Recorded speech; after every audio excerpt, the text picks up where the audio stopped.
¿Cuáles son los principales daños que puede causar la hipertensión arterial, ya sea primaria o secundaria, a nivel de órganos blancos? Bien, en primer lugar, en el corazón.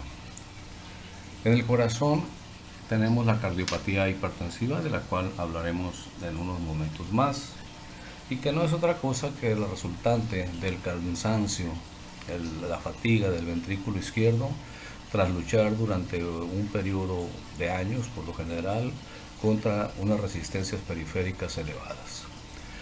Tenemos la cardiopatía isquémica, que es la falta de oxigenación a nivel de miocardio y que puede generarnos lo que conocemos como angina de pecho o angor pectoris, o bien el infarto agudo del miocardio. Y tenemos el edema agudo de pulmón. El edema agudo de pulmón, que viene a ser la complicación más severa de la cardiopatía hipertensiva, en donde en lugar de que pase oxígeno de los alvéolos a los capilares pulmonares, pasa plasma de los capilares pulmonares hacia los alvéolos por aumento de la presión dentro de estos primeros, dentro de los capilares. A nivel del cerebro, es frecuente que encontremos como complicación la hemorragia cerebral y en consecuencia el ictus o infarto cerebral. A nivel de riñón, la nefroangioesclerosis, como su nombre lo dice, si lo analizamos, nefro, riñón, angio, vaso sanguíneo, esclerosis, endurecimiento, el endurecimiento de los vasos sanguíneos. Esto ocurre después de cierto periodo de tiempo, después de cierto lapso, tras presentar hipertensión arterial crónica. Las paredes de los capilares glomerulares se endurecen, disminuye el filtrado glomerular y esto lleva consigo a la insuficiencia renal aguda, insuficiencia renal crónica, la retención de azoados, la uremia. También nos puede causar lesión a nivel de la membrana basal glomerular, lo cual nos genera el paso de proteínas del ovillo glomerular hacia la cápsula de Bowman, mismas que se eliminan a través de la orina. De hecho, la proteinuria es el primer signo laboratorial que encontramos de un síndrome nefrótico, ¿sí? De un daño renal degenerativo. Y, por supuesto, la lesión glomerular, de donde, como mencionamos anteriormente, lo principal es la nefroangioesclerosis, posteriormente la proteinuria y la insuficiencia renal aguda y crónica. Todo eso deriva de la lesión glomerular que genera la hipertensión arterial en su daño al riñón. Y tenemos el daño a la retina. Tenemos la retinopatía hipertensiva. La microcirculación de la retina en un momento dado puede no soportar las altas tensiones que presentan los vasos retinianos, y estos vasos retinianos pueden romperse en cualquier momento y generarnos infartos en la retina posteriores a hemorragias en estos vasos mencionados. Esto se puede detectar a través de la observación del fondo de ojo del paciente y desde luego el paciente manifestará problemas en la visión. Todo dependerá de la región del fondo de ojo, de la región de la retina que sea dañada vascularmente hablando, y será sobre todo si es en la región del centro de la visión, en el sitio donde está la mácula, en la mácula lútea, que es el centro de la visión. Cuando hay hemorragias a este nivel, cuando hay hemorragias perimaculares, es cuando encontramos un deterioro más severo de la visión en la retinopatía hipertensiva. De hecho, dentro de esta retinopatía hipertensiva, pues ya en los últimos grados, ya en las últimas consecuencias, puede generar una ceguera total al haber edema de la papila. Bien, hablando de estas repercusiones en órgano diana de la hipertensión arterial, pues tenemos en primer lugar la cardiopatía hipertensiva. como nos dice el texto, con el tiempo, el esfuerzo del ventrículo izquierdo por vencer las resistencias periféricas aumentadas, sea cual sea el motivo del aumento de estas resistencias periféricas, si se prolonga en tiempo, si se vuelve crónico, esto generará un esfuerzo extra del ventrículo izquierdo para vencerlas. Esto generará que el músculo cardíaco del ventrículo izquierdo se hipertrofie y se vuelva tan grueso que va a disminuir su cavidad. Y al disminuir su cavidad va a ser más difícil el rellenado de la precarga. A la larga, esto hará que el músculo ventricular se fatigue, deje de respetar la ley de Frank Starling, es decir, deje de contraerse con la fuerza que debiera hacerlo acorde a su estiramiento previo, debido a la fatiga que finalmente tiene, y entonces poco a poco empezará a contraerse cada vez con menos fuerza. Si el ventrículo izquierdo empieza a contraerse con menos fuerza a pesar de estar hipertrófico y las resistencias periféricas se mantienen altas, disminuirá el volumen sistólico, es decir, disminuirá la cantidad de sangre que eyecta en cada sístole. Esto, en consecuencia lógica, aumentará el volumen residual, es decir, la cantidad de sangre que no es eyectada por el ventrículo izquierdo en cada sístole y que permanece dentro de él, aumentará, y esto nos llevará a la insuficiencia del ventrículo izquierdo, lo cual significa que el ventrículo izquierdo se vuelve incapaz de satisfacer las necesidades, los requerimientos de perfusión de la arteria aorta y todos sus derivados. Y uno de los principales órganos que resiente esta incapacidad del ventrículo izquierdo para expulsar, para eyectar la sangre que vaya a toda la economía, pues es precisamente los capilares pulmonares. ¿Por qué? Porque al volverse incapaz el ventrículo izquierdo de eyectar la cantidad de sangre habitual, la cantidad de sangre necesaria, y al aumentar su volumen residual, esto va a generar que la aurícula izquierda ya en un momento dado no pueda enviar sangre al ventrículo izquierdo. ¿Por qué? Porque cuando la aurícula se contraiga, va a tener mucha sangre todavía en su interior, dado que durante las fases de llenado rápido y rellenado lento ventricular, el ventrículo ya va a estar repleto, el ventrículo izquierdo.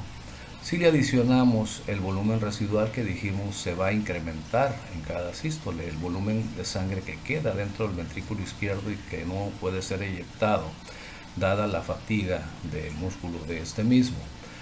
Entonces la aurícula izquierda se vuelve incapaz de vaciarse, y cuando se contraiga la aurícula izquierda, ¿qué es lo que va a suceder? Se va a encontrar con que el ventrículo izquierdo ya está lleno. Por lo tanto, no le es posible a esta aurícula izquierda mandarle más sangre,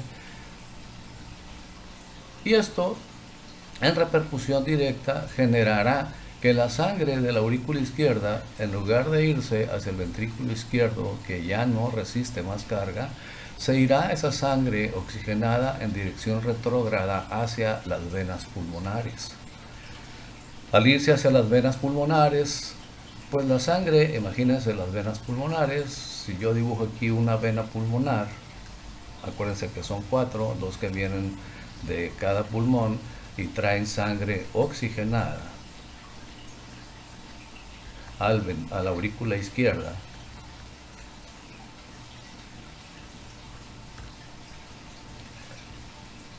La sangre viene a la aurícula izquierda en ese sentido, alegremente, pero se encuentra con que al contraerse la sangre, al contraerse la aurícula izquierda, dado que el ventrículo izquierdo ya está lleno, entonces la sangre trata de fluir hacia donde haya menos presión, y se encuentra que donde hay menos presión es precisamente en las venas pulmonares.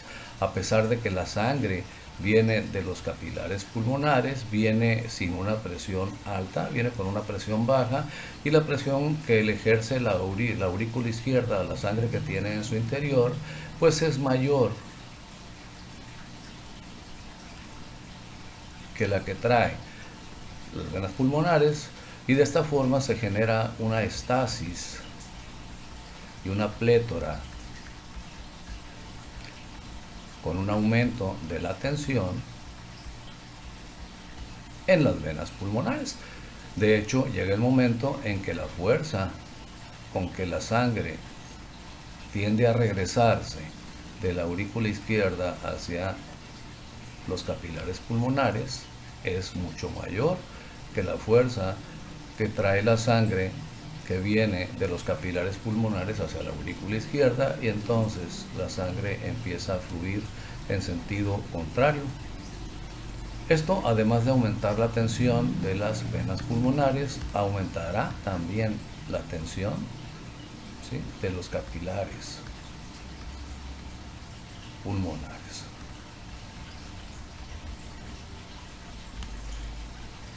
Como lo mencionamos en el texto, aumenta la presión de las venas pulmonares, en consecuencia aumentará la presión de los capilares pulmonares, y llegará un momento en que al aumentar la presión hidrostática capilar pulmonar, empezará a pasar plasma y eritrocitos de los capilares pulmonares que ven ustedes aquí en esta figura. Empezará a pasar plasma de los capilares hacia los alvéolos. Aquí ven ustedes los alvéolos encharcados con líquido, que no es otra cosa que líquido intravascular, es plasma trasudado de los capilares por un aumento de la presión hidrostática debido a la estasis de la sangre en las venas pulmonares, que no pueden vaciarse a la aurícula izquierda por el aumento de la presión que existe tanto en la aurícula izquierda como en el ventrículo izquierdo, dada la incompetencia de este último para eyectar la sangre, lo que le ha generado lo que mencionamos, esa cardiopatía hipertensiva. A este hecho de que los alvéolos empiecen a llenarse, empiecen a inundarse con plasma trasudado de los capilares pulmonares, se le conoce como edema pulmonar, y desde luego es una emergencia.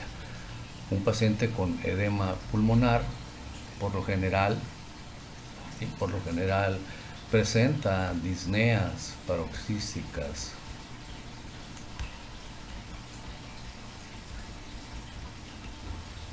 es decir, siente que se asfixia, tiene una sensación inminente de muerte por la falta de oxigenación, ya que este líquido que está en los alvéolos interrumpe la difusión y la perfusión está estancada a nivel de capilares. Entonces ni hay una buena perfusión, ni hay una buena difusión a nivel de los alvéolos o de la membrana alveolo-capilar. Esto desde luego va a generar hipoxia, y la hipoxia le va a generar al paciente esa disnea paroxística. Ahora, esto no sucede de la noche a la mañana, desde luego. Por lo general pasa un tiempo que puede ser variable.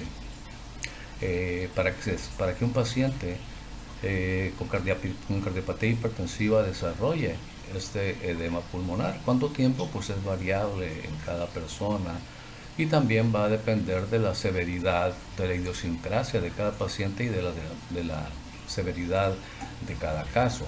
Por lo regular, antes de que una persona con cardiopatía hipertensiva e insuficiencia del ventrículo izquierdo llegue a estas instancias de edema pulmonar, tiene que pasar primero, es lo típico, por una etapa de disneas de esfuerzo, en donde el paciente siente que le falta el aire cuando realiza esfuerzos que antes no le generaban fatiga, pero ahora se la generan. Ese es un dato de claudicación del ventrículo izquierdo. Doctor, siento que me fatigo, siento que me falta el aire, eso se llama disnea. Y me sucede cuando hago algún esfuerzo que antes hacía yo sin ningún problema, no me fatigaba. ¿Será que me falta condición física? No sé. Bueno, hay que investigar. Puede ser que ese paciente tenga hipertensión arterial de tiempo atrás, no se le haya diagnosticado o no se le haya manejado y ya está teniendo repercusiones a nivel hemodinámico por falta de la capacidad del ventrículo izquierdo para eyectar la sangre contra unas resistencias periféricas elevadas. Y la disnea de esfuerzo puede ser moderada o de medianos esfuerzos.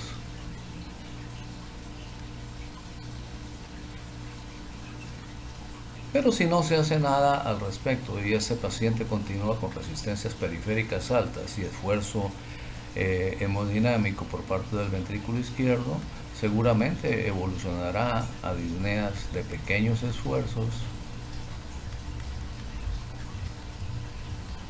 que es ya cuando le fatiga cualquier cosa, el simple hecho de agacharse, abrocharse los zapatos o el simple hecho de subir 4 o 5 escalones o una pendiente ligeramente inclinada o voltearse en la cama cuando está acostado.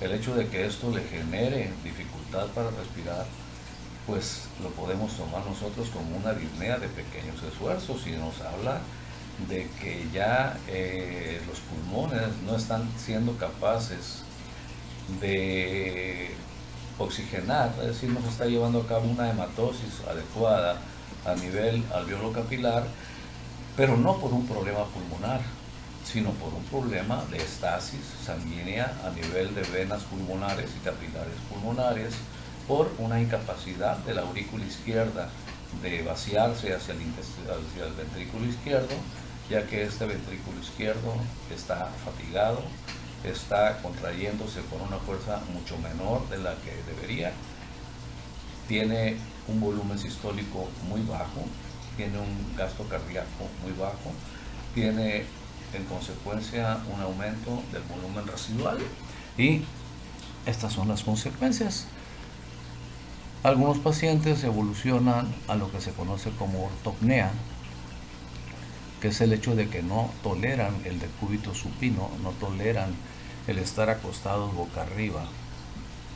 ¿Sí? Al estar acostados boca arriba es cuestión a veces de unos cuantos segundos o minutos para que se tengan que sentar porque no toleran esa posición de decúbito, ya que la posición de decúbito pues aumenta un poquito el trabajo del corazón, ya que la fuerza de gravedad al estar acostado, la fuerza de gravedad no le ayuda al corazón a llevar la sangre hacia la parte inferior del cuerpo.